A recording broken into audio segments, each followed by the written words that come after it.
Hi, I'm Chris Swanberg.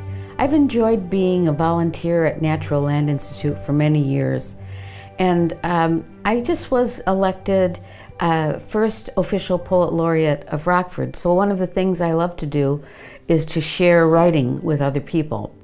And one really cool thing about writing is that it makes you experience something twice.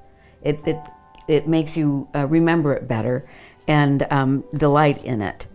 So in your other videos, or even if you're walking around at Nygren, you may experience squiggly water bugs, or you might see a great horned owl, or you might look at a bee and hope it doesn't sting you, but like it anyway. You may walk around the prairie. You may look at various beautiful trees. Perhaps if you're really lucky, you'll see a cheerful bluebird. Who knows what your experience might be? So let's say that you want to spend a little time writing about that experience.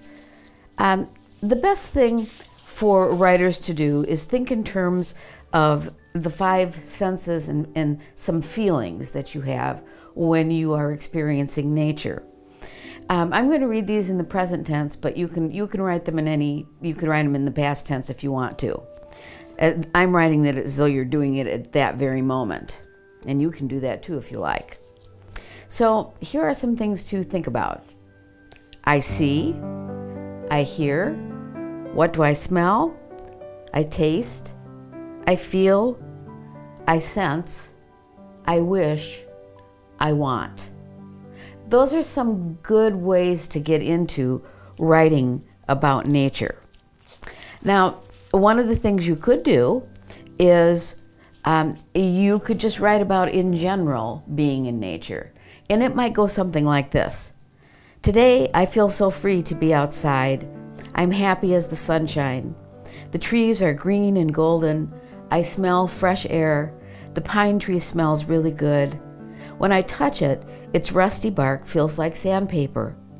The birds are singing cheerfully. I feel peaceful when I hear the birds and see the trees. The ground is still moist and there are a few new things beginning to grow. I wish I could spend more time here. I want the trees and birds to be my friends. So if you were just writing a general paragraph in your journal or in your notebook, you could write just your general feeling and experience about that. But if you wanted to get a little bit more creative, you could use a technique called personification. And that means that you pretend that you're one of the creatures that you just experienced. I'm going to read one from the experience of being a tree. And you still write it as though you were writing it, but you're writing it as though you really were the tree.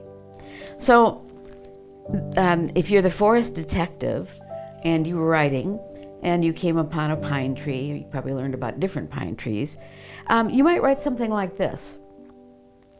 If I were a pine tree, I would weather all seasons. I'd be green no matter what the weather. I could tough it out. My roots are so long and strong you can't even find them. I smell better than my big brother on a date. I am a magician, for I can make pine cones that drop to the earth when no one is looking. Some people will collect those cones, and they will be on their dining room table on Christmas Day. If I were a pine tree, I could grow so tall that no one could ever touch me.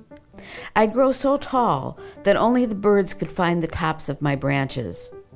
Wonderful nests of sparrows, hummingbirds, bluebirds, and crows are tucked in my arms, where I provide safety and shelter. I would be so happy because everyone loves a pine tree, and sometimes I might even get to be a Christmas tree, all decorated and twinkling. So that's what you can do for a couple of writing assignments. You could write your general description of what you had experienced, or you can go further with it and pretend to be one of the things that you actually watched. Happy writing!